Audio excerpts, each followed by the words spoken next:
Bonsoir, bonsoir Bonsoir. à toutes et à tous. J'espère que vous allez bien. Je suis Esther Ojeda, je fais partie de l'équipe internationale de la clinique Fertilab. Je suis ravie de vous retrouver ce soir pour ce webinaire intitulé les clés pour mieux vivre votre parcours PMA, organisé par Fertilab Barcelona en collaboration avec Bijou Boulindera, coach en fertilité et fondatrice de la communauté Warrior Mom. Je m'appelle Esther Ojeda et j'aurai le plaisir de modérer cette rencontre d'une heure placée sous le ligne de la bienveillance, de l'information et de l'espoir. Ce soir, nous avons la chance d'accueillir deux intervenantes d'exception. Le docteur Federica Mouffa, directrice médicale de Fertila Barcelona et gynécologue et spécialiste en PMA, et Bijou Boulindera, coach certifié en fertilité. Donc, ensemble, ils vont partager avec leur expertise sur les dimensions médicales et émotionnelles du parcours de procréation médicalement assistée. Je vais vous expliquer un peu la dynamique de ce webinaire. Donc, vous allez voir qu'il y a une section qui s'appelle chat, que c'est pour interagir entre vous. Vous pouvez voilà, parler entre vous. Et il y a une section qui s'appelle questions. Cette section, elle est faite pour poser vos questions en toute confidentialité. Donc, vous pourrez écrire vos questions. Si elles sont adressées au docteur Mouffa, vous pouvez indiquer questions adressées au docteur Mouffa ou pour le docteur Mouffa. Et si c'est pour Bijou Boulindera, bah, c'est pour Bijou ou pour Bijou Boulindera. Et donc, comme ça, ils vont répondre chacune à leur place. Si c'est d'ordre médical, c'est au docteur Mouffa. Et si c'est une question d'ordre émotionnel, organisationnel ou d'accompagnement ou de coaching, ça sera pour Bijou. Donc, n'hésitez pas à interagir via les chats tout au long du webinaire et nous garderons tout le temps à la fin pour vos questions. Et voilà, merci encore d'être avec nous ce soir je cède la parole donc à Bijou Boulindera. Merci beaucoup. Bonsoir les filles et bonsoir les Warrior Mom. Bienvenue sur ce webinaire. Comme vous le savez, je m'appelle Bijou Boulindera. Je suis la créatrice du groupe Concevoir en solo ou en couple, la Warrior Mom sur Facebook, et je suis moi-même maman de 2 enfants grâce à la PMA.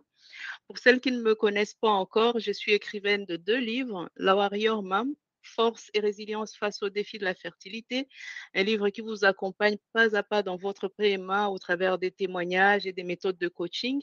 Et mon deuxième livre, c'est Concevoir en solo, croire en sa capacité d'être mère, qui est un livre autobiographique où je livre ma propre histoire de PMA.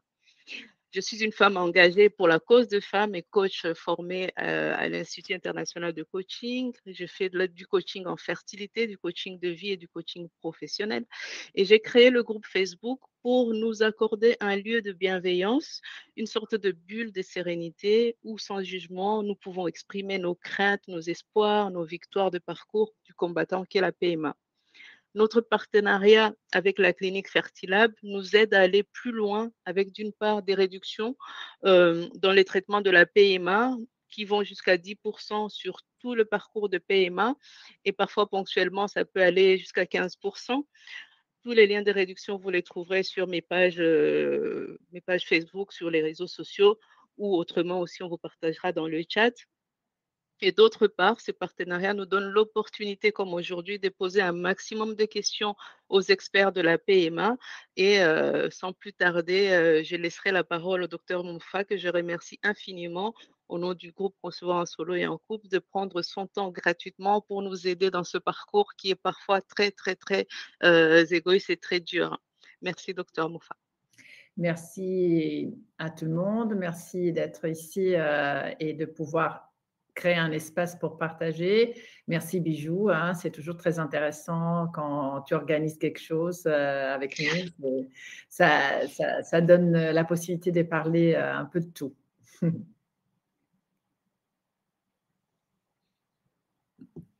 Si tu le souhaites, Bijou, tu peux commencer à poser les questions au docteur Mouffa que tu avais déjà préparées pour elle. Et après, je passerai aux questions qui seront écrites. Je laisse un peu le temps aux personnes de s'installer et d'écrire. Okay. Si tu veux déjà commencer à poser tes questions, n'hésite pas.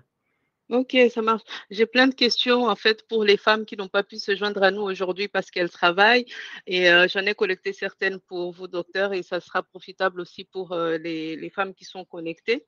Par exemple, il y a des femmes qui aimeraient savoir si chez Fertilab, on peut venir avec son propre donneur parce qu'en France, si on n'est pas marié, on ne peut pas venir avec un copain ou un donneur pour pouvoir faire les traitements. Est-ce que c'est possible en Espagne? Donc non, parce que le don est anonyme. Donc nous, chez Fertilab, on a une banque de sperme et donc les patientes, évidemment, qui viennent pour faire de la PMA avec sperme de donneur, d'office, on va utiliser un donneur anonyme de la banque. Aujourd'hui, on a de plus en plus des appareillements basés aussi pas simplement sur le phénotype de la receveuse, mais aussi sur la base des tests génétiques d'appareillement pour minimiser les risques de maladies génétiques au moment de la fertilisation et de la reproduction. Donc, mais on ne peut pas venir accompagné par un donneur connu. D'accord. Merci, docteur. Je pose une autre où il y en a déjà qui arrivent. J'aimerais laisser l'opportunité aux filles qui sont connectées de poser leurs Merci questions. beaucoup. Alors, j'ai une question justement qui est pour toi, Bijou. Comment franchir le pas après une 4e FIV en France, suivie d'une fausse couche? Comment reprendre avec confiance? Alors, c'est très dur et je suis désolée pour ce qui vous arrive. Ce parcours, c'est un parcours du combattant. Il n'est pas simple. Avant de reprendre, je pense qu'il faut faire une pause intérieure déjà pour ralentir un petit peu, accueillir ses émotions, observer sans jugement tout ce qui nous arrive. Et c'est quand on se sent prêt émotionnellement à se relancer qu'on prend contact avec le docteur pour savoir quel est le plan d'attaque qu'on aura pour les prochaines étapes. Évidemment, le médecin prendra en compte tout ce que vous avez déjà eu comme traitement et essaiera de réadapter sur une nouvelle tentative. Donc, merci beaucoup. Pour l'instant, il n'y a pas d'autres questions écrites. Donc, si tu veux continuer, Bijou, à poser des questions au docteur, et on laisse le temps. Oui, j'ai une question qui revient fréquemment, c'est par rapport au double don. Comment se fait la sélection de la donneuse? Les donneurs, les gens s'y sont habitués, voilà, c'est quelque chose que les femmes arrivent à concevoir facilement. Mais pour les donneuses, ça reste toujours une petite crainte où on se sent un peu enlevé de notre féminité. Comment se passe la sélection de donneuses chez Fertilab? Oui. Alors, encore une fois, on se base sur la loi espagnole par rapport aux critères d'appareillement des donneuses et des donneurs. Donc, la loi est très claire sur le fait qu'il faut faire un appareillement phénotypique. OK? Donc, on essaiera de trouver une donneuse qui rassemble à la receveuse. Hein? Et donc, c'est pour ça que dans tous nos dossiers, on demande aussi toutes les caractéristiques physiques de la receveuse qui sont encodées dans notre logiciel et aussi des photos de la receveuse. Hein. On va vraiment faire un appareillement photo à photo. Ça n'existe pas les clones de personnes, ça on est conscient, mais ça existe des appareillements très, très favorables. Et tout ça, c'est pas simplement parce que parfois les patientes me disent voilà, mais docteur, moi je veux un bébé, je suis très flexible, ce qui est bien parce que parfois il y a des caractéristiques que c'est plus ou moins facile de cibler. Mais l'idée de trouver une donneuse qui rassemble à la receveuse, c'est aussi dans l'intérêt un peu de l'enfant, hein, parce qu'effectivement, c'est important que même si un enfant il est issu d'un don ou d'un double don, qu'il puisse se reconnaître hein, dans sa progénitrice, dans sa maman. Et dans la continuité, avez-vous de dons de femmes racisées comme moi ou les maghrébines ou les asiatiques? Ces questions reviennent aussi souvent. Exactement. Donc, effectivement, dans notre programme de dons, heureusement, donc on travaille très, très dur sur la sélection de donneuses. On fait tous les tests, évidemment, au niveau médical, les tests infectieux, les tests génétiques et tout ça. Mais évidemment, on a des donneuses aussi qui sont d'origine africaine ou afrodescendante ou qui sont aussi d'autres types de phénotypes et d'origine ethnique. Et on va toujours cibler. C'est clair que parfois, on n'a pas exactement l'origine ethnique identique, mais le phénotype est apparié sur la base vraiment des caractéristiques physiques. Je parle spécialement des receveuses d'origine asiatique. C'est très difficile, par exemple, d'avoir des donneuses asiatiques à 100%, mais on arrive à avoir des appareillements, en tout cas sur la base du phénotype, qui sont très, très bons et qui peuvent couvrir cet objectif d'avoir une vraie ressemblance entre la receveuse et la donneuse. D'accord. Merci, docteur. Je vois que nous avons reçu déjà pas mal de questions. Donc, un petit instant, parce qu'il y a des gens qui ont écrit dans...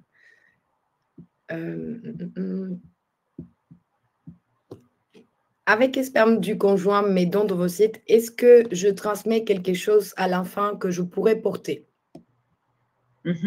Oui, ça c'est une question qui revient souvent et c'est une question très intéressante parce que même d'un point de vue biologique, on sait aujourd'hui que le fait de porter une grossesse d'un embryon, même si l'embryon est à provenance d'un don de vos sites avec le sperme du conjoint, donc la génétique, si on entend ça comme donc, les chromosomes, l'ADN que de l'embryon, c'est l'ADN qui provient évidemment des l'ovocyte de la donneuse et du spermatozoïde de monsieur. En même temps, cet embryon, une fois qu'il est implanté dans l'utérus de la receveuse, donc dans l'utérus maternel, il reçoit des facteurs circulants qui peuvent avoir un impact qu'on appelle épigénétique. Donc, il y a des études et de plus en plus, il y a des démonstrations que il y a un effet sur la modulation de l'expression génétique de l'embryon de la part de la maman receveuse. Donc, le fait qu'un embryon donc, se développe dans l'utérus maternel a un impact sur le développement de l'embryon. Donc, il y a effectivement des effets épigénétiques et donc la maman porteuse, et donc c'est-à-dire donc la patiente, elle va avoir un impact réel sur l'évolution de son embryon. D'accord, merci. Une nouvelle question. Donc, jusqu'à quel âge l'homme peut compter faire la PMA évêché son propre sperme?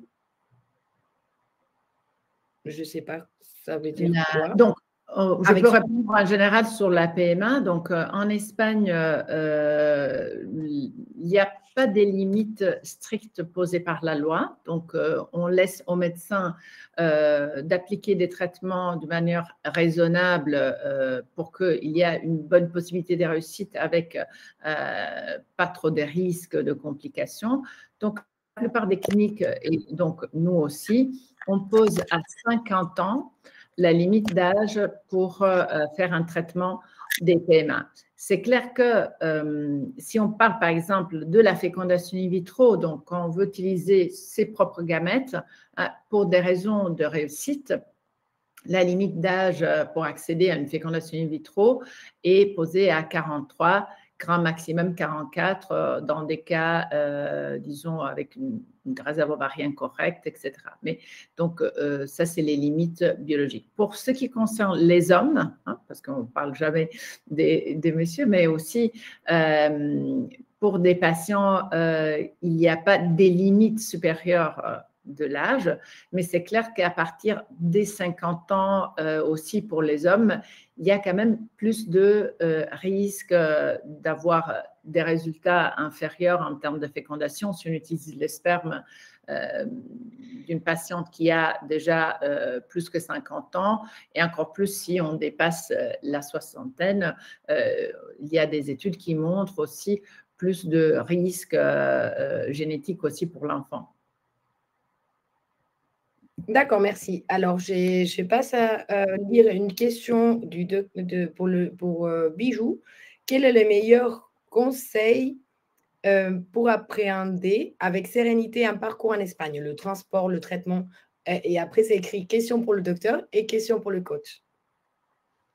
Alors, la meilleure façon d'appréhender avec sérénité son parcours en Espagne?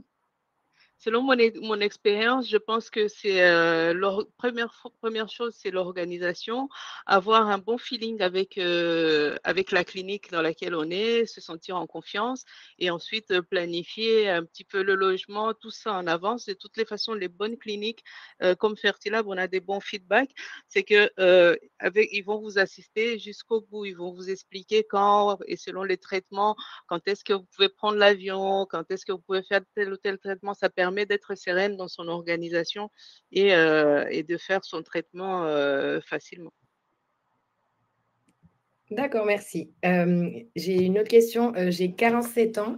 Ça fait 4 ans qu'on essaye. On a failli s'élancer il y a 2 ans. Je n'arrive pas à passer le cap. Est-ce que ce n'est pas trop tard pour le don d'ovocytes? Ça, c'est pour le docteur. 47 ans, c'est pas trop tard techniquement pour le don d'ovocytes. On a dit que nous, on a posé à 50 ans la limite d'âge pour être receveuse dans les cas du don d'ovocytes. Donc, il y a encore le temps. C'est clair que plus on avance avec l'âge, plus on n'a pas de temps à perdre, hein, et plus il faut vraiment cibler les traitements, si nécessaire, faire rapidement des examens pour la mise en route du traitement en toute sécurité. Mais à 47 ans, on a encore du temps. Merci, docteur. Bijou, comment avez-vous géré le stress et le temps d'attente entre l'insémination et les résultats? Alors, comment moi j'ai géré, c'était avant que je sois coach, j'étais un petit peu en panique. Maintenant que je suis coach, j'ai appris les techniques pour gérer son stress. Il faudrait déjà de base identifier son programme, sur quoi on va, vers quoi on va aller se renseigner, récolter le maximum d'informations sur la PMA, comment ça se passe, que ce soit en France ou à l'étranger, combien ça coûte pour pouvoir s'organiser. Déjà, quand on comprend ce qu'on va faire, on est moins en panique. Si ça, c'est déjà prêt, ensuite, il y a des méthodes anti-stress juste au quotidien, sortir, faire du sport, etc., bien se nourrir, préparer son corps à l'intérieur pour être plus sereine avant d'aborder le sujet. Venir dans le groupe, échanger avec d'autres femmes qui ont eu le même parcours aussi, ça vous aide à aborder les sujets avec beaucoup de sérénité. En tout cas, se faire confiance et prendre le temps qu'il faut, ne pas se donner des ambitions. Moi, 2026, j'ai un bébé, mais se dire que 2026, je commence à contacter les cliniques pour faire la PMA, c'est un projet réaliste, facile à réaliser et qu'on peut faire. Et ensuite, au fur et à mesure, ça arrivera, c'est le parcours avec des hauts et des bas, ça arrivera selon son rythme, mais se donner vraiment pour gérer plus le stress, se donner des objectifs atteignables et à court terme. Merci. Alors, pour le docteur Monfa, quelles sont les analyses génétiques effectuées sur les donneuses d'ovocytes en Espagne? Donc, il y a 2 catégories d'analyse génétique. D'un côté, le karyotype, donc le test des chromosomes, c'est aussi le même test que la plupart des patients vont faire s'ils vont passer par la fécondation in vitro. Et les autres tests, c'est des tests pour la recherche des mutations rares. On sait qu'on est tous des porteurs de mutations. Donc, selon la loi espagnole, encore une fois, les donneuses et les donneurs de sperme sont censés passer un minimum des tests de base pour la recherche d'une dizaine de maladies les plus fréquentes. Je peux faire l'exemple de la mucoviscidose, de la thalassémie, de la dystrophie musculaire. Donc ça, c'est des tests qu'on fait d'office aux donneurs et donneuses. Mais aujourd'hui, ce type de test, on préfère faire carrément l'appariement entre le donneur et la patiente ou entre les deux donneurs, hein, si c'est le cas du double don par exemple. Et ça, c'est vraiment pour couvrir encore plus de mutations et donc pour minimiser carrément le risque d'avoir un enfant avec une maladie génétique rare. Hein. Donc, c'est des tests simples que les donneuses et les donneurs font par prise de sang et qu'aussi les patientes peuvent faire par prise de sang s'il faut faire un appareillement avec une donneuse ou un donneur. Merci, docteur. Alors, j'ai une question pour Bijou. Comment vivent les enfants issus d'un parcours PMA solo? Merci. Comment, pardon? Comment vivent les enfants issus d'un parcours PMA solo? Ah, ça tombe bien. J'ai donc 2 enfants issus de parcours PMA en solo, un de 9 ans et de 3 ans. Et je pense que le secret des enfants, c'est de leur dire la vérité. Et la vérité est vraiment dans la simplicité. Il est où mon papa? Tu n'as pas de papa et expliquer le type de famille qu'il y a. Il y a des gens qui n'ont pas de papa parce que le papa est divorcé ou est décédé, et cetera. C'est des choses que les enfants comprennent absolument et leur dire la vérité, ça permet d'avancer. J'ai vu des questions curieuses apparaître à partir de l'âge de 3-4 ans et j'ai commencé à dire la vérité tout de suite. Mon fils de 9 ans ne me pose plus de questions. Là-dessus, c'est clair. D'ailleurs, c'est lui qui explique à ses copains. Ma maman a été à l'hôpital où le docteur a pris les graines de bébé, parce qu'il y a les gentils messieurs qui donnent des graines de bébé, et a mis dans le ventre. Et dès que j'étais enceinte de sa petite sœur, quand sa petite sœur est arrivée, il voulait un petit frère et il m'a demandé, maman, est-ce que tu peux dire au docteur de te donner une graine de bébé pour que j'ai un petit frère? Donc, il a saisi cette histoire simple et qui explique la paix, Emma, tout simplement. Donc, vraiment, faites au plus simple, dites la vérité. Merci beaucoup. Pour le docteur Moffat, pourquoi plus de chances de réussite avec un double don plutôt qu'une adoption d'embryon? C'est une question très importante et quand j'explique les différents parcours, c'est très important de comprendre la différence. Donc, si on part, par exemple, de l'exemple de double don, à la clinique, on va choisir une donneuse, hein, comme on a dit, qui est ciblée sur la receveuse et un donneur de sperme aussi, et on va faire un nouveau cycle de fécondation in vitro. Et donc, tous les embryons issus du cycle, c'est des embryons qui appartiennent au projet reproductif de la patiente et on aura tous les embryons du cycle disponibles. Que ce soit 2, 3, 4 embryons. En tout cas, on va commencer par transférer un embryon. Si ça fonctionne, les autres restent congelés. Et puis, éventuellement, on peut encore transférer les autres. Donc, tous les embryons du cycle appartiennent au cycle de la patiente. Et dans le don d'embryon, on va directement dans la banque sur des embryons qui sont restés surnuméraires. Donc, il y a probablement à l'origine déjà un cycle de traitement, que ça peut être une fécondation in vitro des patientes ou, encore une fois, un cycle de fécondation in vitro avec des donneurs. Mais donc, le projet reproductif d'origine a déjà donné une réussite. Ça veut dire que les embryons du cycle, en partie, ont déjà été transférés et ont probablement déjà donné grossesse. Ça veut dire que dans la banque, je me retrouve avec les embryons surnuméraires. Donc, d'un côté, sur les embryons de la banque, je ne peux pas faire un appareillement tellement ciblé parce que l'embryon existe déjà. Donc, je ne peux pas choisir le donneur et la donneuse séparément, tout d'abord.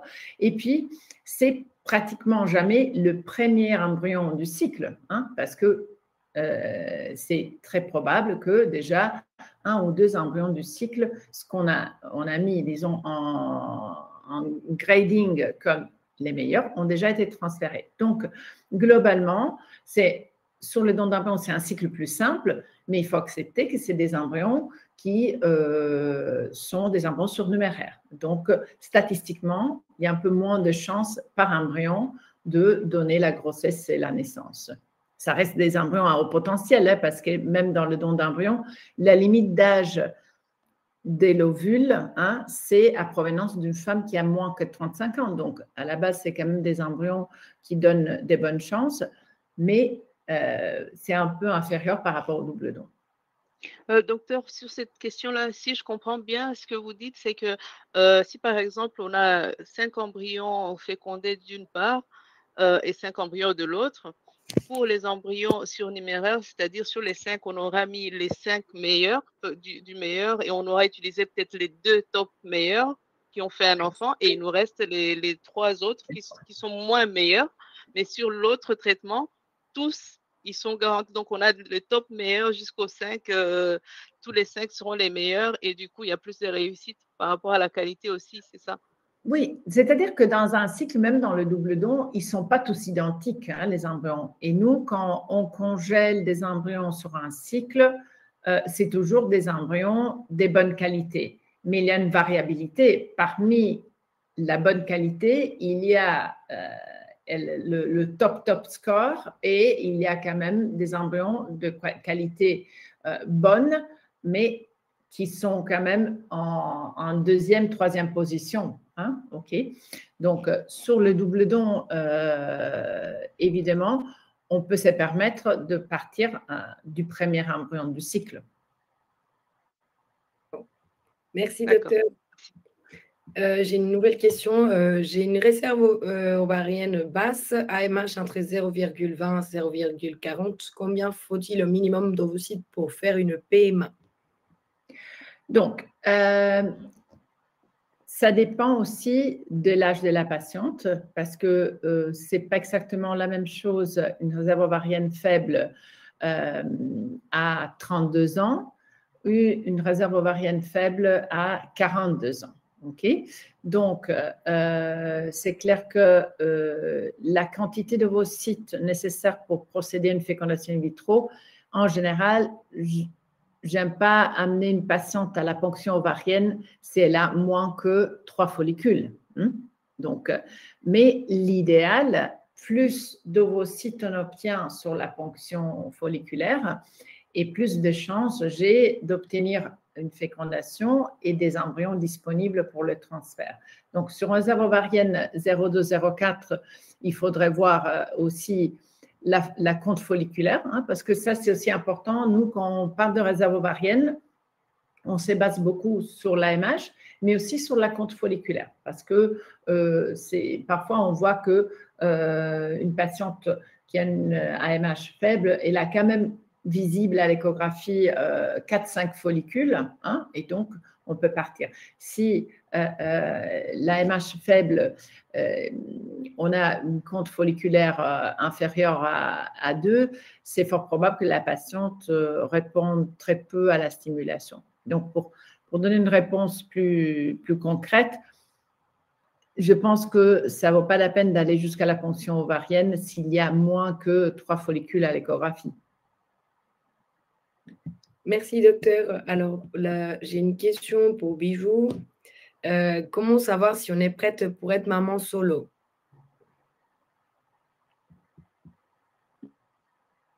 Vous êtes mutée, Bijou.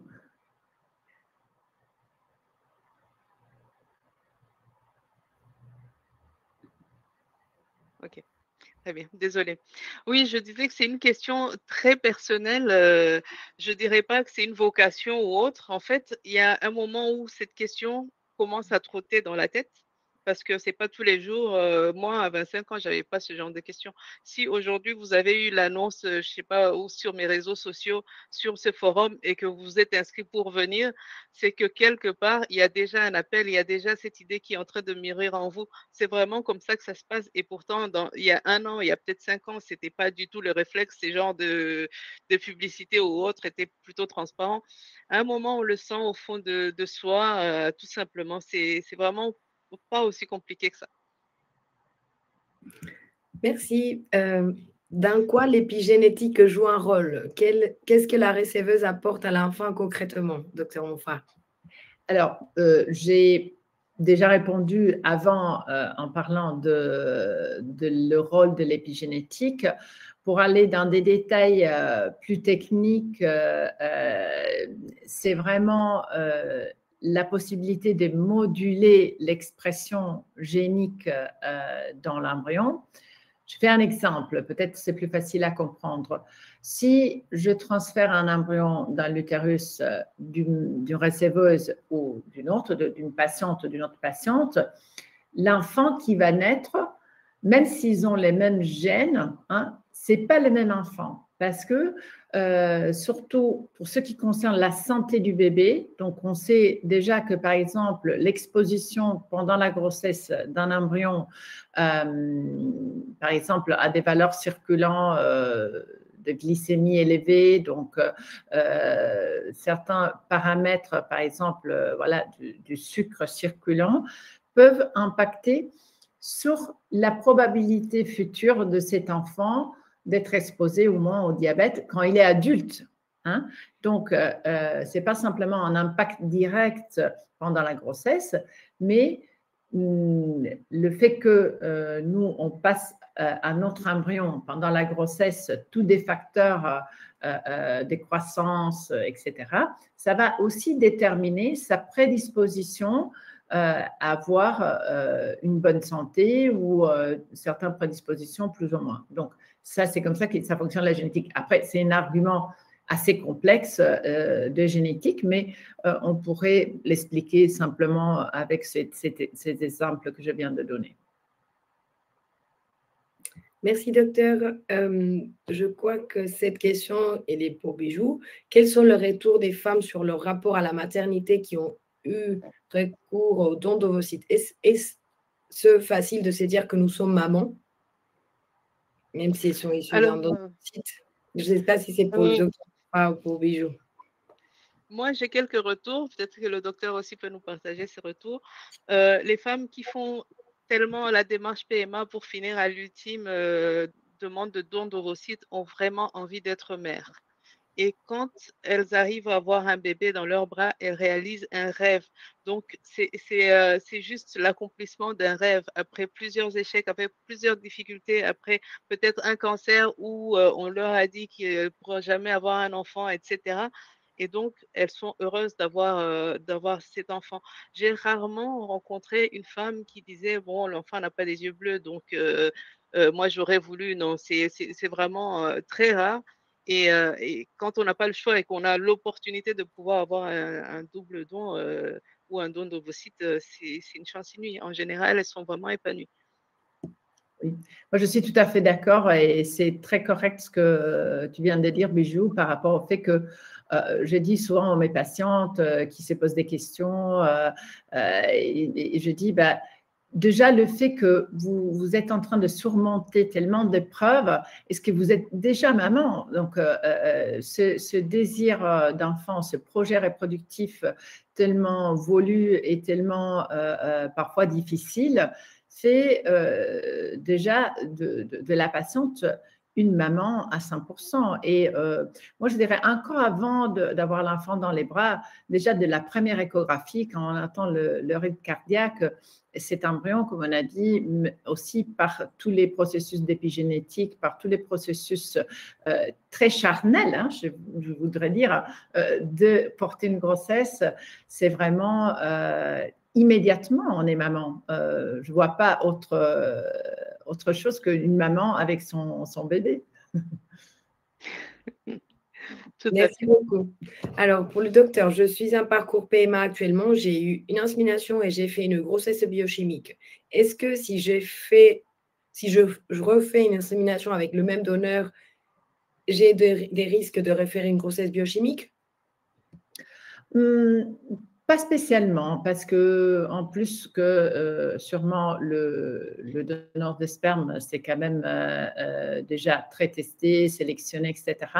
Une grossesse biochimique, la plupart des fois, c'est simplement un embryon qui n'avait pas toutes les caractéristiques pour s'implanter correctement. Il faudrait écarter autre type de problème, voir si la réceptivité de l'endomètre est correcte, etc. Mais peut être simplement une variable liée à la qualité embryonnaire. Je ne connais pas l'âge de la patiente, mais je ne pense pas que soit ça, changer de donneur qui va diminuer les risques de ça. Donc, merci, docteur. Après, quelles sont les aides lorsque c'est un problème de réceptivité utérine? Enfin, qu'est-ce qu'on peut faire quand il y a un problème de réceptivité utérine? Donc ça, c'est vraiment un peu la zone grise qu'on a en PMA, parce qu'effectivement, aujourd'hui, on peut contrôler beaucoup tout ce qui est la partie liée à la réponse ovarienne. On fait aussi tous des tests sur les embryons. On fait, comme on a dit, éventuellement les appareillements avec donneurs, si c'est le cas. L'implantation, c'est vraiment une zone grise parce que nous, on ne peut jamais se permettre d'être là au moment et d'observer le moment de l'implantation de l'embryon. Ça, on peut pas mettre… Moi, je rêve d'avoir une petite caméra qui abîme personne et qui regarde qu'est-ce qui se passe et pourquoi l'embryon ne s'est pas implanté. Mais ça, ce n'est pas possible. Donc, aujourd'hui, les tests des réceptivité d'endomètre se basent la plupart des fois sur des biopsies d'endomètre qui vont évidemment regarder d'un côté, par exemple, la microbiote, donc voir s'il y a des processus inflammatoires chroniques ou infectieux, et aussi les tests sur la fenêtre d'implantation et sur la réceptivité. Si les tests révèlent quelques problèmes, on peut éventuellement corriger. Ça veut dire que si on aura un problème inflammatoire ou infectieux, on va corriger ça. Si on a un problème de fenêtre d'implantation, on va réajuster donc le traitement d'hormones pour cibler la fenêtre qui est éventuellement déplacée. Merci, docteur. Quel est l'apport d'un immunologue dans le protocole? Ça, c'est de plus en plus important, justement pour parler de ce type de situation dans lesquelles on ne comprend pas pourquoi il y a des échecs répétés d'implantation, pourquoi il y a des facteurs circulants qui possiblement vont diminuer les chances de réussite du traitement. Nous, aujourd'hui, on a un immunologue dans l'équipe, justement parce que nous, les gynécologues, on peut essayer de corriger et d'être… Excuse-moi. Nous, les gynécologues, on peut essayer de corriger et de traiter certains variables, mais de plus en plus, on fait recours à l'aide d'un professionnel spécialisé, que c'est, voilà, on a un immunologue dans l'équipe, c'est le docteur Yobel. Il nous aide vraiment à rajouter des traitements complémentaires pour maximiser les chances d'implantation. Merci, docteur. Bonjour, j'ai eu un diagnostic d'adénomiose. Pouvez-vous expliquer cette maladie et son impact et quelles sont les aides possibles ou les traitements possibles? J'ai besoin d'espoir et de me rassurer. Oui. L'adénomiose, c'est une anomalie qui concerne l'utérus. On dit toujours que c'est la variante utérine de l'endométriose. En réalité, en gros, dans l'utérus, parfois on rencontre des anomalies comme les fibromes, mais ça c'est plus concentré et les fibromes, éventuellement, si c'est nécessaire, on peut les opérer.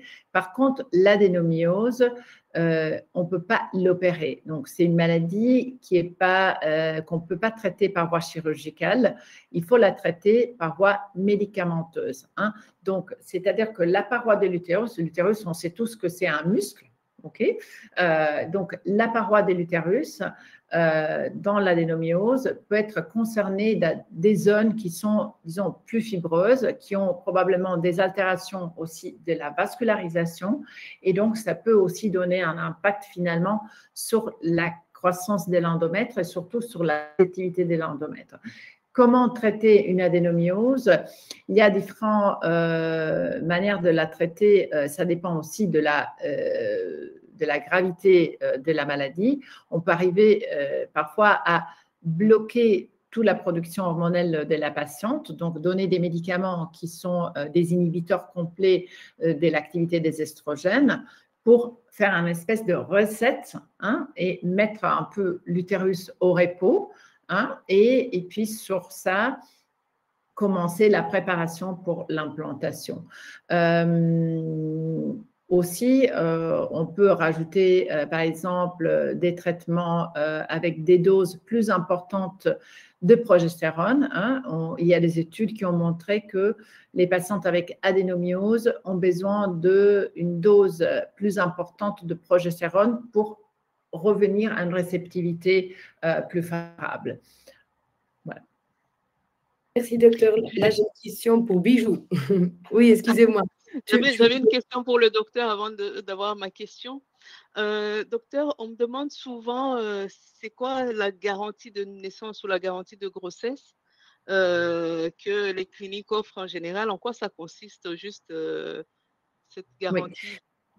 Les garanties, c'est des stratégies, parce que finalement, on peut appliquer des garanties des grossesse et surtout de naissance. Nous, chez Fertilab, on donne une garantie de naissance sur les différents types de traitements. On peut donner une garantie de naissance sur des cycles de dons d'ovocytes, sur les cycles de dons d'embryons, ou aussi parfois sur des programmes combinés sur lesquels les patientes peuvent effectuer un premier cycle avec ses propres ovocytes et après, si ça ne marche pas, passer au don d'ovocytes.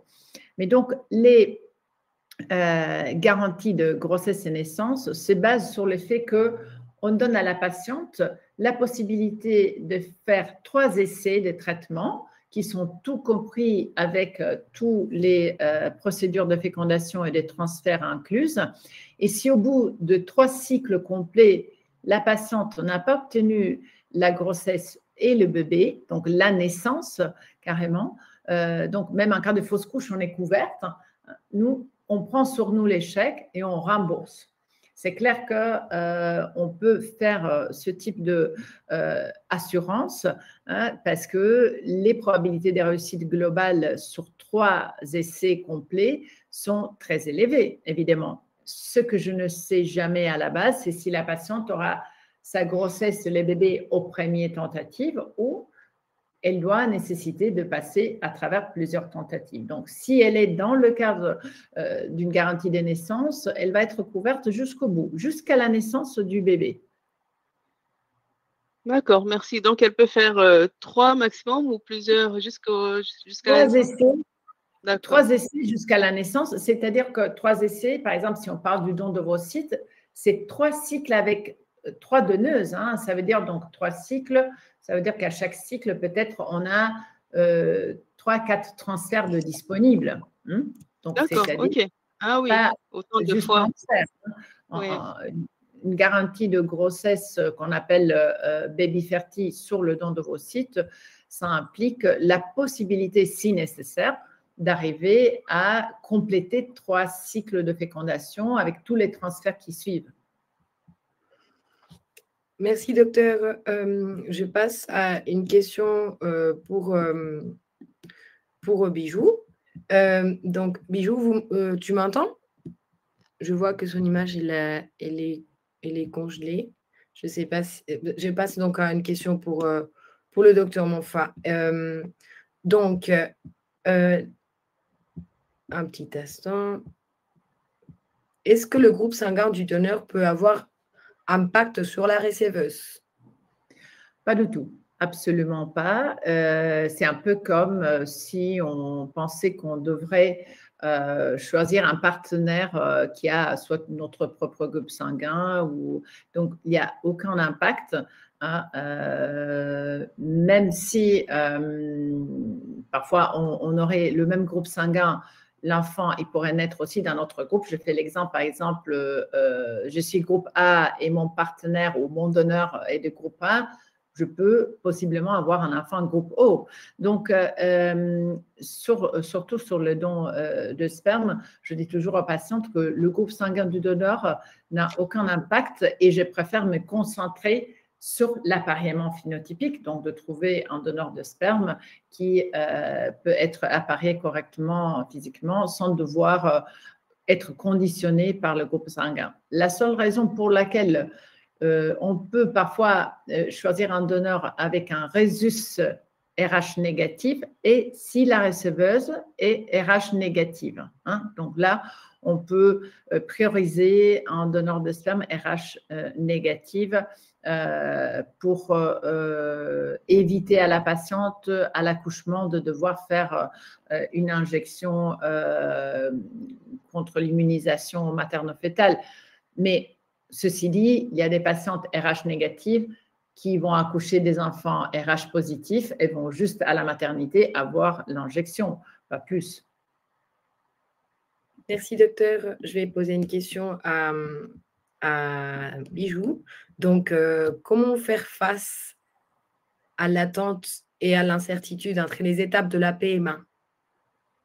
Alors là, vous m'entendez bien? Oui. Oui, ok. C'est vrai que l'attente est longue et on ne peut pas vraiment gérer l'incertitude. Ce qu'il faudrait faire, c'est se préparer émotionnellement, c'est pouvoir se dire, OK, le parcours va être long, prendre pas à pas chaque étape, c'est-à-dire pouvoir se dire, OK, là, je vais passer le rendez-vous médical, là, je fais mon test. Prendre pas à pas chaque moindre étape. Se donner des objectifs très lointains, c'est assez compliqué et ça nous aide vraiment pas à avancer et ça rajoute du stress et la peur de l'échec et c'est qui crée une sorte de frustration et c'est tout au long, ça crée une sorte de d'effet boule de neige qui nous rend pas confortable et pourtant on doit être dans son parcours sereinement. Donc pour aborder sereinement son parcours, il faut accepter les hauts et les bas de ce parcours, accepter les émotions sans culpabiliser, prendre le temps de se retrouver soi-même déjà sur ce projet et puis sortir en mode pilotage automatique, examen, injection, etc. pour vraiment prendre conscience de sa PMA et y aller doucement, faire des pauses quand il faut et mettre ses priorités au fur et à mesure que le traitement avance. Merci Bijou. J'ai une nouvelle question pour le docteur. J'ai eu l'information du KIR HLA-C. Moi, femme, je suis AB C1, C2 et mon mari C1, C1. Pouvez-vous expliquer ce test et son influence sur la fertilité et les embryons? Merci beaucoup pour votre aide. Donc, quand on fait des tests HLA, KIR ou C, c'est pour aller voir s'il y aurait une incompatibilité entre donc, la maman et donc l'endomètre comme réceptivité et l'embryon. Normalement, c'est un peu binaire de dire il y a un profil favorable, un profil défavorable. Mais c'est clair qu'on va utiliser des catégories. Donc, le profil AB, a priori, c'est un profil neutre. Donc, le profil C, C1 et C2, le profil C1, c'est plus favorable sur l'embryon. Donc, en principe, si j'ai bien compris, c'était le KIR AB et c'était du C, C1, C2 et C1, C1, je ne sais plus. C'est elle est AB, C1, C2 et son mari C1, C1. C1, C1. En principe, c'est globalement, ce n'est pas défavorable. C'est clair que si derrière, il y a des échecs répétés ou des fausses couches à répétition, en tout cas, ce type de résultats, il faut les prendre avec aussi d'autres résultats d'immunologie des thrombophilies. Et dans ce cas-là, je ferai quand même regarder les résultats à un immunologue. Mais comme ça, tout court, a priori, ce n'est pas un résultat spécialement défavorable. D'accord, merci. Donc, je suis suivie pour le docteur Monfra. Je suis suivie et en attente des résultats avec un hématologue, mais j'ai perds espoir. Comment être rassurée? Je ne sais plus quoi faire. J'ai également fait le test KIR qui dit que je suis C2, C2 AB. Pouvez-vous me dire ce que cela veut dire? Ce n'est pas la même personne. La même patiente, non? Parce non, ce n'est pas la même patiente. Elle est aussi AB comme profil KIR, et donc c'est pas le profil moins favorable, c'est les KIR AA. OK? Donc, comme ça, les patientes le savent. Et donc, elle est AB C2, C2. en principe, il faudrait voir si le partenaire est C1, C2, C1, C1. Mais en tout cas, a priori, le profil AB est un profil plutôt neutre. Merci, docteur. Alors, je suis en train de voir qu'aujourd'hui, il y a un peu sur le chat que sur les questions, il y a des patientes qui disent que je ne lis pas ces questions. Je ne vous ai pas oublié, c'est qu'aujourd'hui, il y a beaucoup, beaucoup, beaucoup de questions et je suis en train de poser aussi les plus complexes et celles qui puissent toucher plus les personnes. Il y a une patiente qui vient de se plaindre un peu parce que je n'ai pas répondu à la sienne et c'était quel est le prix d'un parcours PMA chez Fertilab. Le prix d'un parcours PMA chez Fertilab, c'est une question très, très générique à laquelle j'allais répondre que plutôt il faudra contacter à france@fertilab.org et mes collègues et moi-même, on va vous répondre à toute confiance avec tous les types des tarifs. Il y a une autre patiente qui a dit que pourquoi on ne répondait pas à ces questions. Oui, madame, on a déjà répondu à 2 de vos questions, je suis désolée, mais aujourd'hui, j'essaye d'aborder toutes les questions et elles sont toutes super importantes, mais on n'arrive pas, il y a au moins une centaine de questions, donc ce n'est pas qu'on oublie, on n'a pas arrêté de répondre un seconde, quoi. Donc, je continue. Merci beaucoup de votre compréhension. Donc, est-ce que l'hyperglycémie est un obstacle pour une conception normale ou pour une FIV? C'est clair que l'hyperglycémie ou voire le diabète, il faut les corriger. Ça peut diminuer peut-être les résultats, mais surtout, ça peut augmenter les risques en cas de grossesse. Hein. Donc, mais c'est vrai qu'il faut le corriger. Si l'hyperglycémie, parfois, ça s'accompagne aussi à des troubles endocriniens, hein, avec une hyperinsulinémie, aussi des altérations des hormones androgènes. Donc, ça peut être dans un cadre de perturbation. Et si ça s'associe aussi, par exemple, à un surpoids, ça peut globalement diminuer les chances de réussite dans un cycle de PMA. Merci, docteur. Donc, j'ai une nouvelle question. Un petit instant. Bonsoir, j'ai d'après les médecins une bonne qualité ovocytaire, des beaux embryons, mais aucune accroche malgré les 4 FIV et dernièrement une grossesse biochimique. J'ai à mon actif plus de 25 fausses couches naturelles, mais toujours pas d'enfants. 25 fausses couches, c'est énorme, évidemment. Et évidemment, dans ce cas-là, je ne connais pas l'âge de la patiente, etc., mais si elle a eu 25 fausses couches, ça fait un bon temps qu'elle essaye. C'est clair qu'il faut vraiment couvrir tous les aspects, de l'aspect génétique. C'est clair que les FIV, j'imagine, je ne sais pas s'il y a eu du DPI, c'est dans mon point de vue, l'indication à faire du DPI sur les embryons est pratiquement absolue dans ce type de cas, et aussi voir un immunologue, un hématologue et faire des biopsies d'endomètre, etc. Il faudra vraiment creuser tous les aspects, mais l'aspect génétique sur les embryons, c'est primordial. Merci. Oui, c'est la même patiente qu'avant, elle nous a mis qu'elle était suivie en attente de résultats avec un hématologue, mais qu'elle perd espoir et qu'elle avait fait les tests KIR, qui a dit qu'elle était C2 AB. Oui. Donc, en fait, elle a dû le poser dans 2 questions différentes. Ce type de patiente, même si certains résultats, ça ne revient pas anormaux, comme le KIR, déjà le simple fait d'avoir eu 25 fausses couches, ça indique que les traitements complémentaires, par exemple avec l'héparine, avec l'aspirine, c'est tous des traitements qu'on rajouterait quand même, parce que ne fût-ce que les événements des fausses couches à répétition, c'est une indication claire et nette au traitement anticoagulant. Merci, docteur. J'ai une question aussi complexe. Bonjour, docteur. J'ai 35 ans et aucun problème connu. Mais mon mari a une OATS et 2 échecs de FIV à Paris. Me conseillez-vous de faire des examens plus poussés comme Matrice Lab, etc. Car j'ai l'impression que peut-être mes ovocytes ne sont pas de bonne qualité.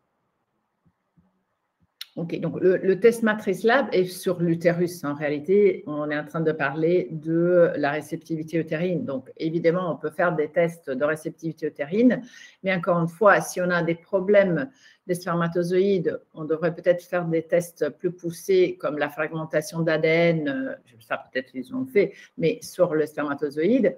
Et encore une fois, si on pense que la qualité ovocytaire et des embryons n'est pas top, on pourrait appliquer du DPI sur les embryons. On pourrait être sûr qu'on est en train de transférer dans l'utérus des embryons en bonne santé.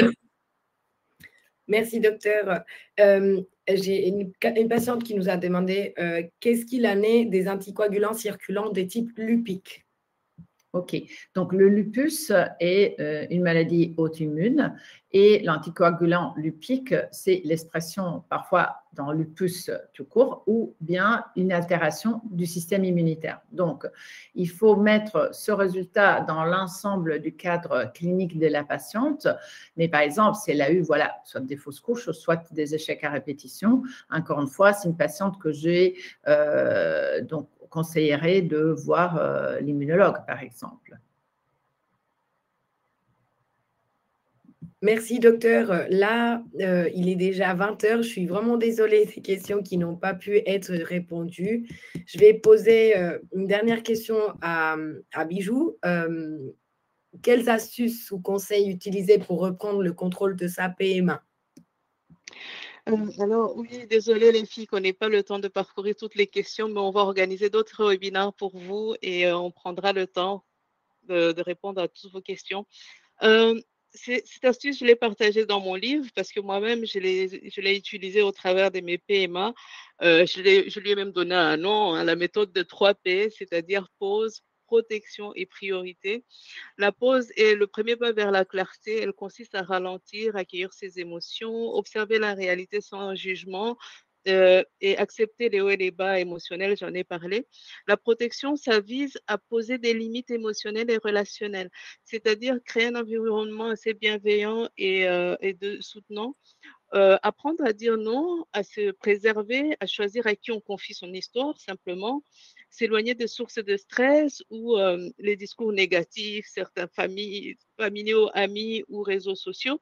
Et puis, le troisième P, c'est la priorité, inviter à se recentrer sur sa vie, sur ce qui compte vraiment, redéfinir ses valeurs, les désirs profonds, choisir les actions qui nous nourrissent vraiment sur notre projet de vie ou notre projet de maternité et retrouver le sens et la joie pour pouvoir appréhender au mieux ce parcours qui est très, très difficile. Merci Voilà. beaucoup, Bijou. Je laisse la réponse d'une patiente qui attendait la réponse. Elle a dit merci beaucoup pour votre réponse. J'ai 39 ans.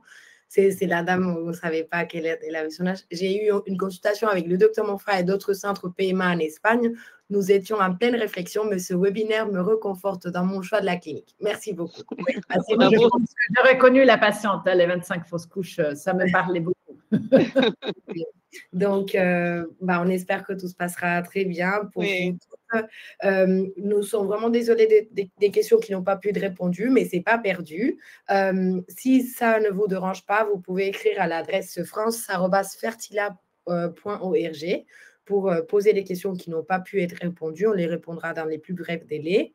À Bijou aussi, vous pouvez la contacter sur ses réseaux sociaux, sur ses groupes, tout ce qui soit d'ordre accompagnement émotionnel. Et on organise aussi d'autres webinaires, des journées informatives dans plusieurs villes de la France. Et donc, voilà, pour les questions qui n'ont pas pu être répondues, n'hésitez pas à les poser sur cette adresse-là et on va vous répondre dès que possible. Et pour ceux qui souhaiteront programmer un premier rendez-vous, on va vous appeler pour vous programmer le rendez-vous avec l'équipe des gynécologues francophones de Fertilab. Et voilà, on sera ravis de vous accompagner pendant tout le long du parcours. Merci beaucoup, docteur Monfray, pour votre temps. Et merci beaucoup, Bijou. Je vous souhaite une très belle soirée. Bonne soirée à toutes. Merci. Au revoir. Au revoir. Au revoir. Merci. Bonne soirée. Bonne soirée, au revoir.